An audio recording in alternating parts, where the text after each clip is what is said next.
Hi, అందరూ బాగున్నారా? నేను మీ శోభన్ రాజ్. మీరు చూస్తున్నారు శోభన్ వాక్స్ ఛానల్. ఒక్కొక్కరి జీవితం ఒక్కో రకంగా ఉంటుంది. పరిస్థితులను బట్టి, వాళ్ళ ఆలోచన బట్టి, వాళ్ళ చుట్టూ ఉన్న మనుషులను బట్టి అందంగాను, బాధగాను, ఒక్కొక్కసారి విరక్తిగాను, వేదనగాను కనిపిస్తూ ఉంటుంది. నీ మనసులో నీ ఆలోచనలు బట్టి, నీ ప్రవర్తన బట్టి నువ్వు పొందే ఫలితం ఉంటుంది. నువ్వు ఎలా రాసుకుంటే అలా ఉంటుంది నీ జీవితం. ఓ పుస్తకం చదువుతున్న కొద్దీ పేజీలు మారినట్టు మనసు కూడా నీ ఆలోచనలు బట్టి మారుతూ ఉంటుంది. జాగ్రత్త. ఇక్కడ నువ్వు ఏది రాసుకుంటే అదే జరుగుతుంది. ఎలా చూస్తే అలానే కనిపిస్తుంది. నీ జీవితం పైన ఆశ ఉండాలి. ఎన్ని బాధలు ఉన్నా, ఎన్ని కష్టాలు వస్తున్నా వాటినన్నింటినీ పట్టించుకోకుండా ముందుకు సాగిపోవాలి. సంతోషాన్ని మాత్రమే ఆహ్వానించడం నేర్చుకో. నీకు ఏదైతే ఇష్టమవుతుందో, ఏదైతే నీకు సంతోషాన్ని ఇస్తుందో అదే చెయ్యి.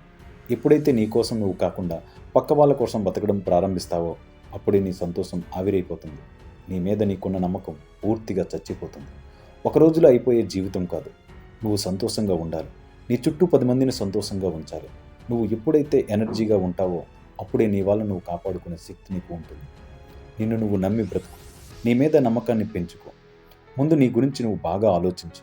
తర్వాతే ఎవరి గురించైనా, దేని గురించైనా. నువ్వు ఏం సాధించాలన్నా, ఎవరికి సలహా ఇవ్వాలన్నా, ఎవరిని ఆదుకోవాలన్నా ముందు నువ్వు బాగుంటేనే కదా. లేనిపోని ఆలోచన బుర్రలో పెట్టుకొని నిన్ను నువ్వు కించపరచుకోకు. ఎప్పుడూ ధైర్యంగా ఉండాలి. అది నిన్ను అన్నీ సాధించడానికి కావాల్సినటువంటి బలాన్ని ఇస్తుంది. Thank you very much.